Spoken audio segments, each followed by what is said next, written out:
In the early years of the Second World War, no symbol carried more weight in the German imagination than the Panzer. These armored beasts, sleek and menacing, had rolled across Poland, France, and the Balkans with such speed and coordination that they seemed unstoppable. Nazi propaganda seized on this image and magnified it, portraying the Panzer divisions as the very embodiment of invincibility. Posters, newsreels, and radio broadcasts constantly repeated the claim: German engineering had produced machines that no opponent could match. The tanks were not just weapons, they were symbols of national pride, proof that Germany was destined to dominate. Soldiers internalized these messages. For many in the Wehrmacht, stepping into a Panzer was like climbing into a steel fortress. They believed their armor was the cutting edge of modern warfare, a shield against all enemies, and a hammer that could crush anything in its path. The propaganda fed their confidence, telling them that American tanks were crude copies, British armor was clumsy, and Soviet machines were inferior in quality and discipline. Every battlefield victory seemed to confirm the narrative. The arrogance went further than battlefield pride. Among officers, conversations often reflected the assumption that German tanks were not just better, they were untouchable. They saw themselves as heirs to a mechanized revolution, warriors commanding steel beasts that represented the pinnacle of human ingenuity. Even when intelligence reports hinted at American innovations, such as new infantry weapons or specialized anti-tank units, these were brushed aside as desperate measures of weaker nations. This sense of superiority created a dangerous blind spot. German tank crews laughed at the idea that farmers, mechanics, or fresh recruits in Allied uniforms could pose any real threat to their machines. In their minds, the outcome was already decided. The Panzer was king, and the battlefield was its domain. It was a belief so deeply ingrained that when reality finally challenged it, the shock would be profound and unforgettable. The arrogance that surrounded Germany's armored forces was not built on propaganda alone. It was reinforced by a string of dramatic battlefield triumphs. In the spring of 1940, German tanks cut through the Ardennes and poured into France, bypassing the Maginot Line in a maneuver so swift that Allied commanders were left stunned. Entire divisions surrendered, and the sight of panzers racing across open countryside became synonymous with the idea of unstoppable German might. In the Balkans, the pattern repeated itself. Columns of armor advanced with such coordination that smaller nations collapsed in weeks. Each success seemed to prove that the doctrine of blitzkrieg speed, surprise, and concentrated armored thrusts was invincible. Crews inside their machines began to view themselves not only as participants in a war, but as inheritors of a new age of combat, one in which their steel beasts dictated the fate of nations. Even the invasion of the Soviet Union in 1941, despite its brutal cost, initially appeared to confirm their supremacy. German panzers crushed Soviet armor in battle after battle, surrounding entire armies and seizing vast tracts of land. Reports sent back to Berlin told of enemy tanks abandoned by the roadside, outmaneuvered and destroyed by the relentless German advance. These victories hardened the belief that no enemy weapon could seriously threaten them. By the time they would encounter American forces, German tank crews carried with them the weight of these earlier conquests. They saw themselves as heirs of an unbroken string of triumphs, armored knights whose machines had rewritten the rules of war. To them, the battlefield was already decided in their favor, until events proved otherwise. When American tanks first appeared on the battlefield, German crews scoffed at them. Compared to the angular menace of the Panzer IV or the brutal presence of the Tiger, American designs looked simple, almost flimsy. The Sherman in particular became the butt of jokes among German officers. They nicknamed it the Ronson, after the lighter brand, claiming it lit up the first time every time when struck. The perception was that these machines were mass-produced toys, undergunned, under-armored, and no match for the steel beasts that Germany fielded. Nazi propaganda eagerly spread this view, reinforcing the idea that American armor was proof of a shallow industrial culture. Pamphlets, speeches, and broadcasts portrayed U.S. tanks as crude attempts by a weak nation to imitate Germany's engineering genius. For crews who had grown used to victories in France, the Balkans, and the Soviet Union, the sight of these new American machines did little to disturb their confidence. On the battlefield, early encounters seemed to confirm the narrative. In North Africa, German tanks often outgunned their American counterparts, and stories of Shermans bursting into flames circulated widely. Commanders used these tales as proof that German design and discipline remained unmatched. Crews laughed at the thought that such clumsy vehicles could ever shift the balance of power in the war. What they could not see, what they refused to see, was the hidden strength behind those American machines. The real advantage was not just in steel and armor, it was in numbers, in supply, and soon in unexpected innovations that would target the very heart of German confidence. The underdog they mocked would soon deliver shocks they never anticipated. In the deserts of North Africa, German crews had their first real chance to test American armor in combat. The encounters seemed to confirm every boast and every joke. Under the blazing sun, Shermans and other U.S. tanks rolled forward with determination, but when matched against seasoned Panzer divisions, the results were often disastrous. German shells tore through their armor, and the battlefield became littered with smoking wrecks that seemed to justify the nickname Easy Target. For German tank crews, these moments were intoxicating.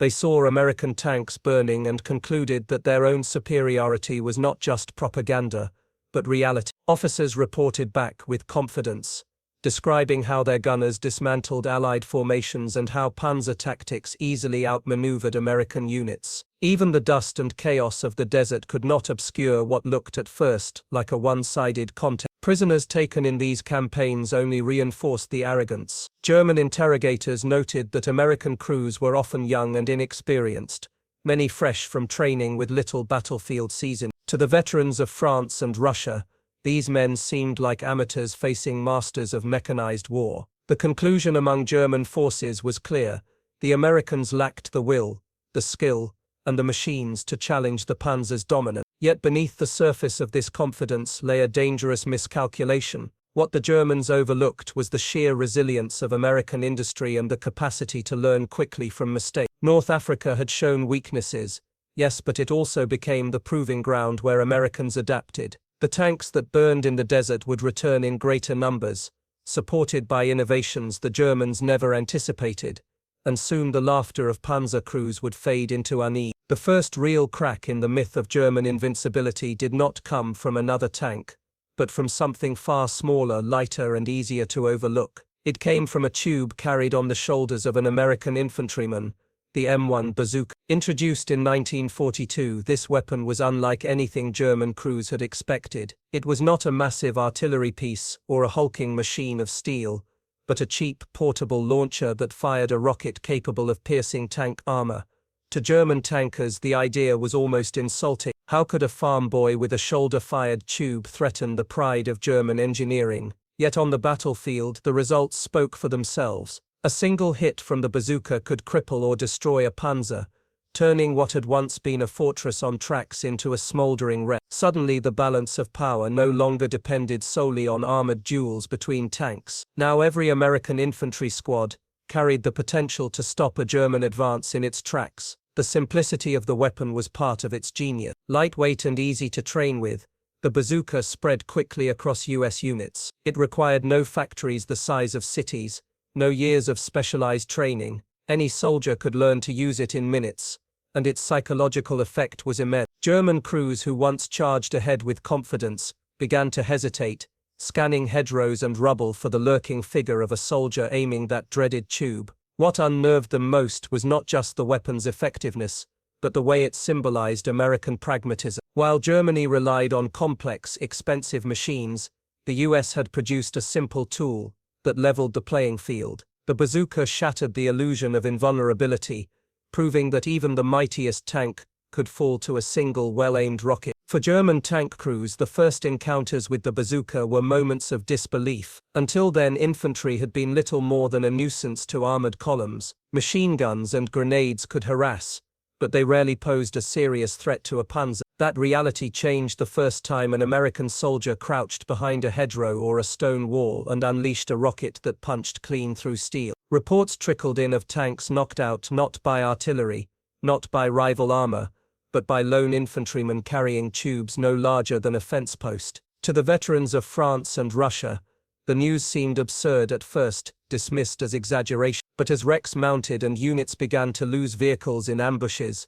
The laughter faded. Crews realized that even advancing through villages or narrow streets carried risks they had never considered before. The psychological shift was immediate. Tank commanders who once urged their drivers forward with arrogance now scanned every alley and window for the telltale glint of a bazooka. Even surviving a hit was unnerving. The knowledge that ordinary infantry could now stop them drained confidence from men who had once felt untouched. More than the weapon itself, it was the symbolism that cut deepest. If Americans could field such a device cheaply and in vast numbers, what other surprises lay in wait? German crews who had long believed themselves the masters of mechanized war were forced to face a new truth.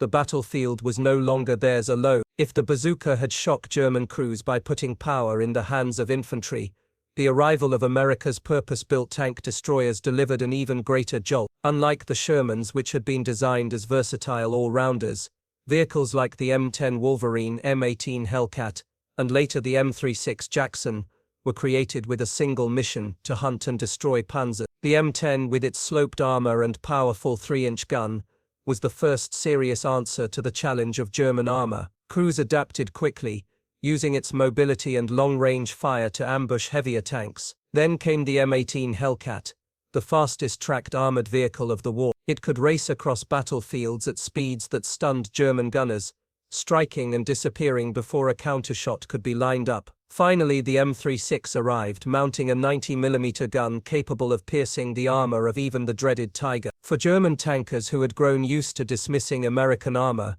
these new machines were a rude awakening. Suddenly, duels that had once been foregone conclusions became tense contests. Stories spread of Wolverines lurking in ambush, of Hellcats darting across open fields to flank their prey, of Jacksons firing shells that left even the thickest armor vulnerable. What made the tank destroyers especially dangerous was their integration into the broader American war machine. They operated in coordination with infantry, artillery, and aircraft, forming a seamless web of threats that German tank crews could not escape. Against such a system, even the most celebrated Panzer aces began to realize that their days of easy dominance were numbered. For German crews, the first real encounters with American tank destroyers were a mix of disbelief and dread. They had grown accustomed to duels where their own armor and guns gave them the edge, but the M10s and especially the M18 Hellcats rewrote those assumptions. Suddenly, battles no longer followed familiar rhythms. Instead of lumbering into range and exchanging shells,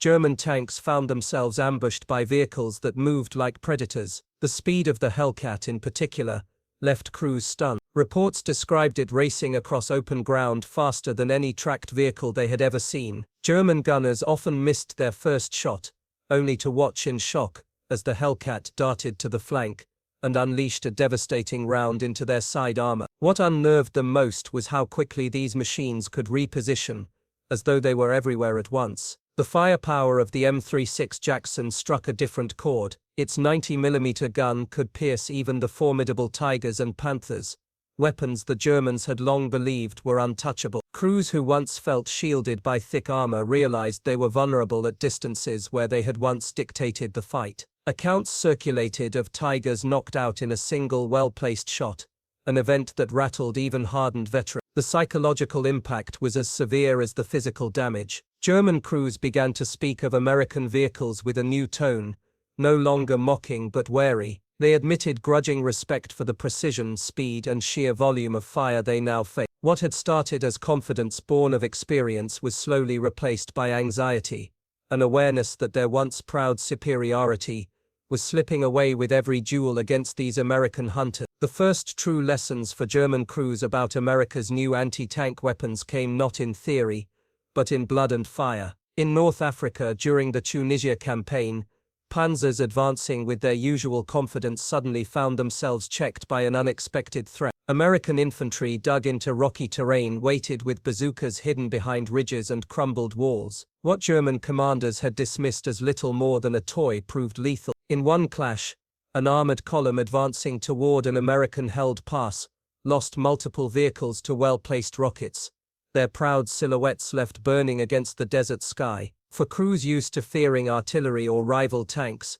the experience was humiliating. To be disabled by a weapon carried by a single-foot soldier was almost unthinkable. Survivors spoke of the shock of seeing a flash, and then feeling the thud of a rocket tearing through steel, forcing them to abandon vehicles they once considered invulnerable. Italy provided its own grim education. In the mountainous terrain, German armor already struggled with narrow roads and ambush-prone valleys. Their American tank destroyers added another layer of danger. M10 Wolverines positioned along ridgelines struck at advancing Panthers, hitting them from angles that German doctrine had never prepared for. In one encounter near the Gustav Line, a German officer later admitted that his unit lost more tanks to ambush fire from Wolverines than to pitched battles with Shermans. The pattern repeated itself, confidence giving way to anxiety, arrogance to caution. Each engagement chipped away at the myth of invincibility, replacing it with the creeping realization that American innovation,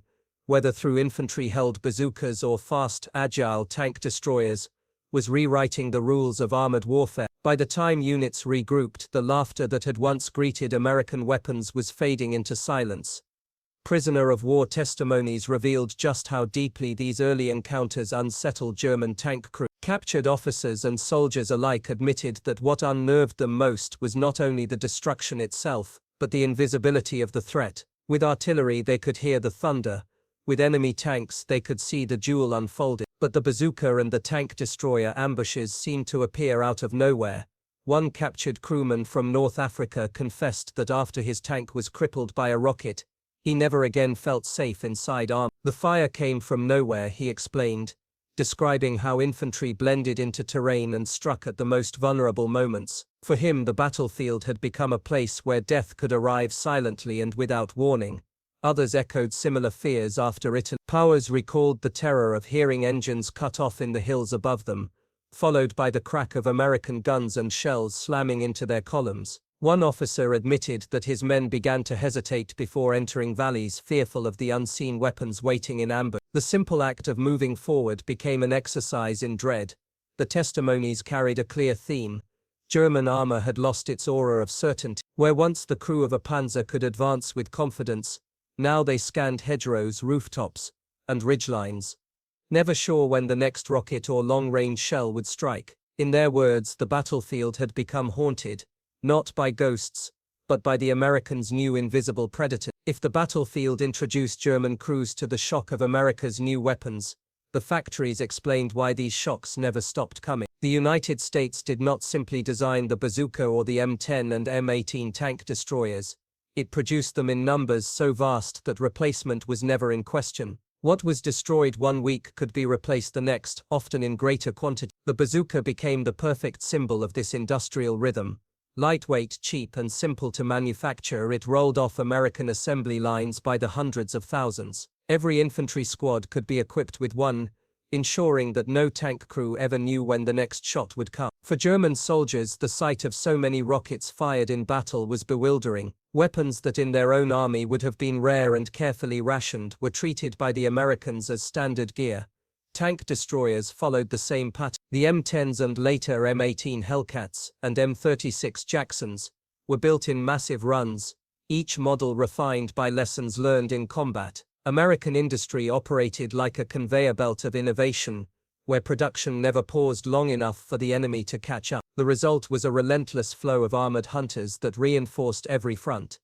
This rhythm of abundance became a psychological weapon in itself. German tank crews understood that no matter how many bazookas they captured or how many tank destroyers they destroyed, more would arrive. The Americans fought with the confidence of a nation that knew its factories could outlast any loss. Against such industrial momentum, German armor was not only facing weapons, it was facing an endless tide. For German tank crews, what struck hardest was not just the weapons themselves, but the endless stream in which they appeared. Every new battle seemed to confirm the same unsettling truth.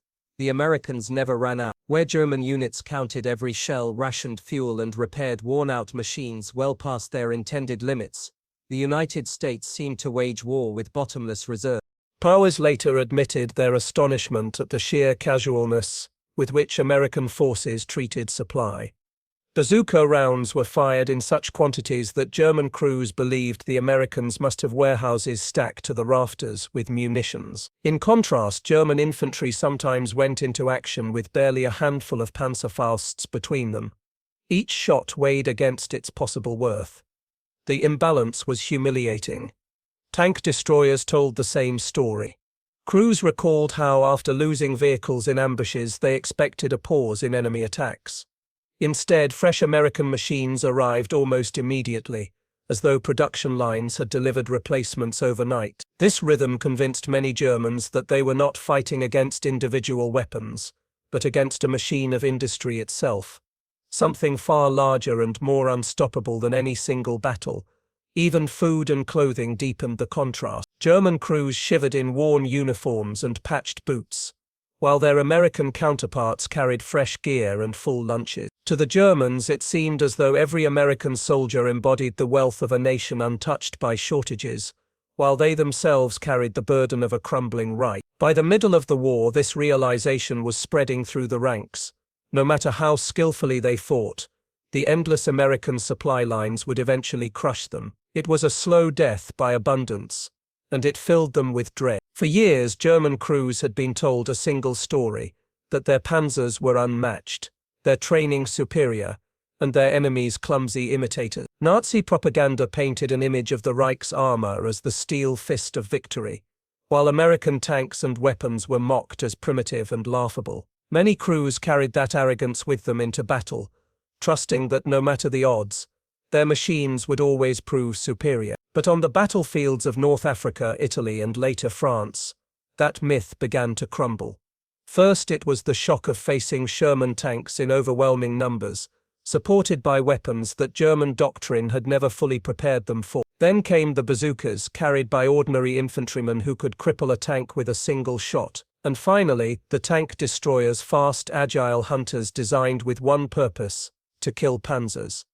Suddenly, the proud claim that German armor was invincible looked hollow. Crews who once laughed at the thought of an American weapon piercing their armor now found themselves recounting stories of comrades lost to what had once been dismissed as inferior machines. Officers began hearing whispered doubts in their ranks. If German superiority was true, why were their tanks being abandoned in burning fields? If the Reich's promises were solid, why did every engagement bring new surprises from an enemy they had been told could never match them? The realization cut deeper than the physical losses. It was not only their tanks being destroyed, but their faith in the Reich's narrative. Propaganda had promised them dominance. The battlefield showed them a tide of innovation, production, and adaptability that Germany could not match. For many crews, it was the first time they understood that belief alone could not shield them from defeat.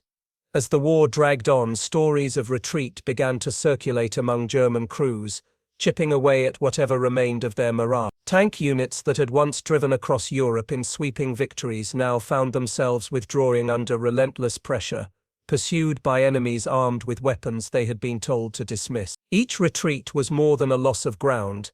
It was a blow to their pride, a reminder that the Reich's promises had turned to dust. One veteran recalled how his unit was ordered to hold a line in Italy against advancing American forces. Within hours, bazooka teams disabled several of their tanks, and fast-moving M10s struck from the flanks. What was once described as a temporary repositioning quickly became a rout. Soldiers whispered that they were being sent into battles they could not possibly win. Another officer later confessed that morale in his company collapsed when men realized they could no longer trust the words broadcast from Berlin. The proud speeches spoke of German steel dominating the battlefield, yet the reality was wrecked tanks littering the countryside. Even among the most loyal crews, a quiet bitterness spread. These retreats revealed a harsh truth. Propaganda could not shield them from the Americans' industrial might or their new weapons. The laughter that once greeted the mention of Sherman's bazookas and tank destroyers had faded. In its place was a silence filled with doubt, resignation, and the creeping sense that the war was slipping beyond their control. By the middle of the war, reports emerged of German units abandoning their tanks, not because the machines were broken, but because the men inside could no longer bear the thought of what awaited them. Repeated ambushes by bazooka teams had left crews shaken, convinced that danger lurked behind every hedge, wall, or farmhouse window. The bazooka changed the very psychology of armored warfare. Before its appearance, tank crews had felt a degree of invulnerability, relying on steel and firepower to push through infantry lines, but now a single soldier lying in wait with a shoulder-fired weapon could cripple even the most fearsome Panzer. Veterans recalled the tense silence as they advanced through villages, every shadow and doorway a possible death sentence. In Italy and later in France, entire platoons abandoned tanks after narrow escape. One story described a commander ordering his men to dismount and retreat on foot after two panzers at the front of the column were destroyed in seconds by unseen attackers. "The armor is no protection anymore," one survivor confessed after capture. The terror of being trapped inside a burning vehicle haunted every crewman. What unnerved them most was the bazooka's unpredictability.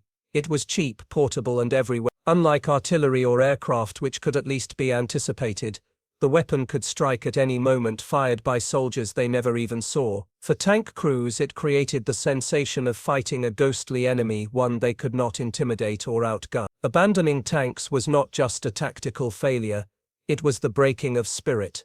Crews who once represented the pride of the Reich now chose survival over steel, their confidence shattered by a weapon no larger than a man. In captivity, the breaking points of German morale became even more visible, especially when the holiday season arrived. While they had left behind a homeland gripped by shortages, ration cards, and the constant drone of Allied bombers, in America they were confronted with an entirely different world, one of plenty even for prisoners.